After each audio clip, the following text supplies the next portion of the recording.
Hello everyone, I am Diya. അപ്പോൾ ഇന്ന് ഞാൻ വന്നിട്ടുള്ളത് ഒരു സൺഡേ മോർണിംഗ് വ്ലോഗായിട്ടാണ്.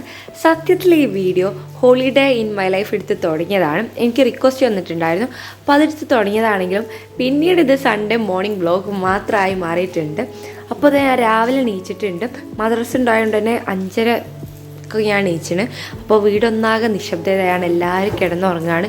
ഇമ്മിയും ഓരൊക്കെ ഏകദേശം 6 മണി 6:30 ആവും എണീക്കാൻ. അപ്പോൾ ഞാനാണ് ആദ്യം എണീക്കുക. സംഭവം അതൊന്നുമല്ല, ഓലാണ് എന്നെ എണീപ്പിച്ചത്, എന്നിട്ട് ഓല ഒന്നുകൂടി പോയി കിടന്നതാട്ടോ. അപ്പോൾ അതാ എൻ്റെ രാവിലത്തെ ചെറിയൊരു സ്കിൻ കെയർ ആണ്. ഐസ് എടുത്തിട്ട് അതിൽ വെള്ളം ഒഴിച്ചിട്ട് എൻ്റെ ഫേസ് അതിൽ ഡിപ്പ് ചെയ്ത് വെക്കുക.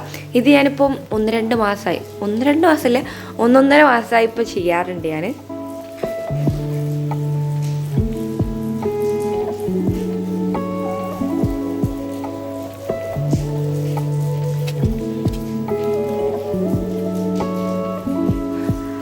അങ്ങനെ പിന്നെ ഞാൻ ഐസ് എടുത്ത് കണ്ണിൻ്റെ അടിയിൽ ഇങ്ങനെ ഇതാക്കി കൊടുക്കുക. എന്താ വെച്ചാൽ ഡാർക്ക് സർക്കിൾസൊക്കെ പോകാൻ വേണ്ടിയിട്ടാണ്. പിന്നെ ഞാൻ നിസ്കരിച്ച് പിന്നെ എൻ്റെ കുട്ടി സ്കിൻ കെയർ ആണ്. എന്താ വെച്ചാൽ വാസ്ലിൻ്റെ മോയ്സ്ചറൈസർ പ്ലസ് സിറാണ്. അപ്പോൾ ആ ഒരു ക്രീമും അതേപോലെ തന്നെ ഹിമാലയൻ്റെ ഒരു ലിപ് ബാമുമാണ് ഞാൻ എൻ്റെ മോർണിംഗ് സ്കിൻ കെയർ ആയിട്ട് യൂസ് ചെയ്യുന്ന പ്രൊഡക്റ്റ്. പിന്നെ ഈ ഒരു മോയ്സ്ചറൈസർ വെച്ചിട്ട് ഞാനിങ്ങനെ ജസ്റ്റ് ഫേസ് മസാജ് ചെയ്ത് കൊടുക്കുന്നുണ്ട്.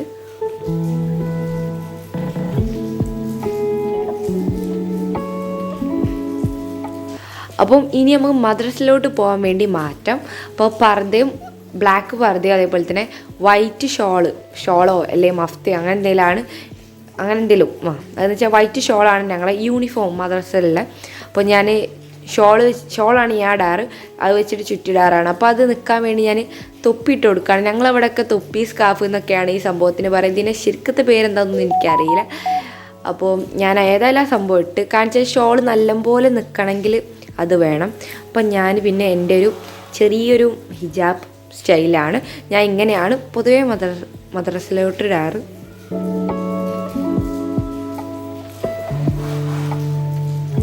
എനിക്ക് ഭയങ്കര ഇഷ്ടമാണ് ഒരു അറ്റം ബാക്കിലോട്ടിട്ട് ഇങ്ങനെ ഇടാൻ. അപ്പോൾ നമ്മുടെ ചാനൽ ആദ്യമായിട്ട് കാണുന്നവരാണെങ്കിൽ സബ്സ്ക്രൈബ് ചെയ്ത് സപ്പോർട്ട് ചെയ്യുക. അപ്പോൾ ഇതാ ഞാൻ അങ്ങനെ പിന്നെ മദ്രസ വിട്ട് വന്നിട്ടുണ്ട്. അപ്പോൾ ഇനി നമുക്ക് ജസ്റ്റ് ചായ കുടിക്കണം. ഞങ്ങൾ അധികം സ്കൂളിലെ ദിവസങ്ങളിൽ കാര്യമായിട്ടുള്ളൊരു പത്തിരി അങ്ങനത്തെ ചായ ഉണ്ടാവും. പക്ഷേ സ്കൂളില്ലാത്ത ദിവസങ്ങളിൽ ഇങ്ങനെ ജസ്റ്റ് എന്തെങ്കിലും സിമ്പിളായിട്ടുള്ള ചായയൊക്കെയാണ് ഉണ്ടാവുക. ഞങ്ങളിങ്ങനെ അധികം ഈ കോഴിമുട്ടയും ബ്രെഡ് അങ്ങനത്തെ ഒക്കെ ഉണ്ടാവുക. ഇന്ന് പഴം അതേപോലെ ബിസ്ക്കറ്റും ആയിരുന്നു. പിന്നെ ചായയും ഞാൻ ചായ കുടിക്കൂല കേട്ടോ, എനിക്കിഷ്ടമില്ല അതിനോട്. എനിക്ക് കോഫി ഇഷ്ടമാണ്, പക്ഷേ ഞാൻ ചായ കുടിക്കില്ല. അങ്ങനെ ഞാൻ പിന്നെ ഇതൊക്കെ കഴിക്കുകയാണ്. പിന്നെ ഞങ്ങൾ കുറച്ച് കഴിഞ്ഞിട്ട് കഞ്ഞി കുടിക്കും. ഇങ്ങനെയാണ് പൊതുവേ ഞായറാഴ്ച ശനിയാഴ്ച ദിവസങ്ങളിലൊക്കെ ജസ്റ്റ് ഒരു കാൽ ചായ കുടിച്ചിട്ട് പിന്നെ കുറച്ച് നേരം കഴിഞ്ഞിട്ട് കഞ്ഞി കുടിക്കും. ഇനി എൻ്റെ വീടൊന്ന് ഞാൻ അടിച്ചു തരികയാണ്. സത്യം പറഞ്ഞാൽ ഇന്നലെ സാറ്റർഡേ ഞാൻ വീട് മൊത്തം അങ്ങനെയല്ല പൊടിയൊക്കെ തട്ടി വൃത്തിയാക്കിയതാണ്. അലമാര അതിൻ്റെ ഉള്ളിലൊക്കെ ഫുള്ള് വൃത്തിയാക്കി. അവിടെ കൂടുതലൊന്നും അടിച്ചു തരാനൊന്നുമില്ല, പൊടികളൊക്കെ കുറവാണ്. അങ്ങനെ പിന്നെ അടിച്ചു തരികയാണ്. പിന്നെ ലീയൻ്റെ സാധനം എന്നും വീട്ടിലിങ്ങനെ പരന്ന് നിൽക്കുന്നുണ്ടാവും. അനിയത്തിമാരും അനിയന്മാരൊക്കെ ഉള്ളവർക്ക് മനസ്സിലാവും. ബുക്കും പെന്നും പെൻസിലൊക്കെ ഇങ്ങനെ പരത്തിയിട്ടിട്ടുണ്ടാവും. അപ്പോൾ അതൊക്കെ എടുത്ത് അങ്ങനെ അടിച്ചു തരും കഴിഞ്ഞിട്ടുണ്ട്. അപ്പോൾ ഇനി ഈ ഒരു അക്വേറിയം ഒന്ന് ക്ലീൻ ചെയ്യണം. ഇന്നലെ എനിക്ക് നേരമില്ലാത്തതുകൊണ്ട് ഞാൻ ക്ലീൻ ചെയ്തില്ലേന്.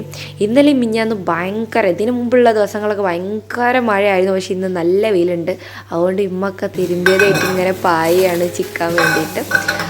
അപ്പോൾ ഇനി ഞങ്ങൾ കഞ്ഞി കുടിക്കാൻ പോവാണ്. അപ്പോൾ ലിയ വെയിറ്റ് ചെയ്യണം എന്തിനാണെന്ന് വെച്ചാൽ പുളിമുളക് ഒരുതിയത് ഉണ്ടാക്കാൻ വേണ്ടിയിട്ടാണ്. ഞങ്ങൾ ഇതിനതാണ് പറയാറ്, പുളിമുളക് ഒരുതിയത്. എനിക്ക് ഭയങ്കര ഇഷ്ടമാണ്. എനിക്ക് പുളിനോട് ഒരു പ്രത്യേക ഇഷ്ടമാണ് എനിക്കും ലിയക്കൊക്കെ.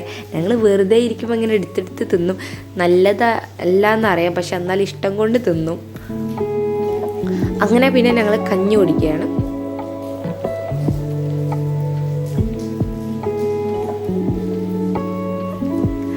എനിക്ക് ഇന്നൊരു ചെറിയൊരു പരിപാടി ഉണ്ട്, ഒരു കുടിയിരിക്കലിന് പോകാനുണ്ട്. അതുകൊണ്ടല്ല, പിന്നെ വെറുതെ ഇങ്ങനെ ഇരിക്കാനല്ലോ. അപ്പോൾ ഞാൻ ഫേസിലിങ്ങനെ ഒരു മാസ്ക് ഇട്ട് കൊടുക്കുകയാണ്. ഫേസ് പാക്ക് ഇട്ട് കൊടുക്കുകയാണ്. ഇതെന്താ വെച്ചാൽ എൻ്റെ ഇതിന് മുമ്പത്തെ വ്ളോഗൊക്കെ കാണുന്നവർക്ക് മനസ്സിലാവും, ഇത് ചെറുപയർ പ്ലസ് പാലാണ്. അങ്ങനെ ഞാൻ അതൊക്കെ ഇട്ട് പിന്നെ പരിപാടിക്ക് പോയി. പിന്നെ ഞാൻ വീഡിയോ എടുത്തിട്ടേ ഇല്ല, പിന്നെ ഞാൻ ഒക്കെ മറന്നുപോയി. അപ്പോൾ ഇന്നത്തെ വീഡിയോ ഇത്ര തന്നെയുള്ളൂ. അപ്പോൾ ഈ വീഡിയോ ഇഷ്ടപ്പെട്ടാൽ നമ്മളെ സപ്പോർട്ട് ചെയ്യാം.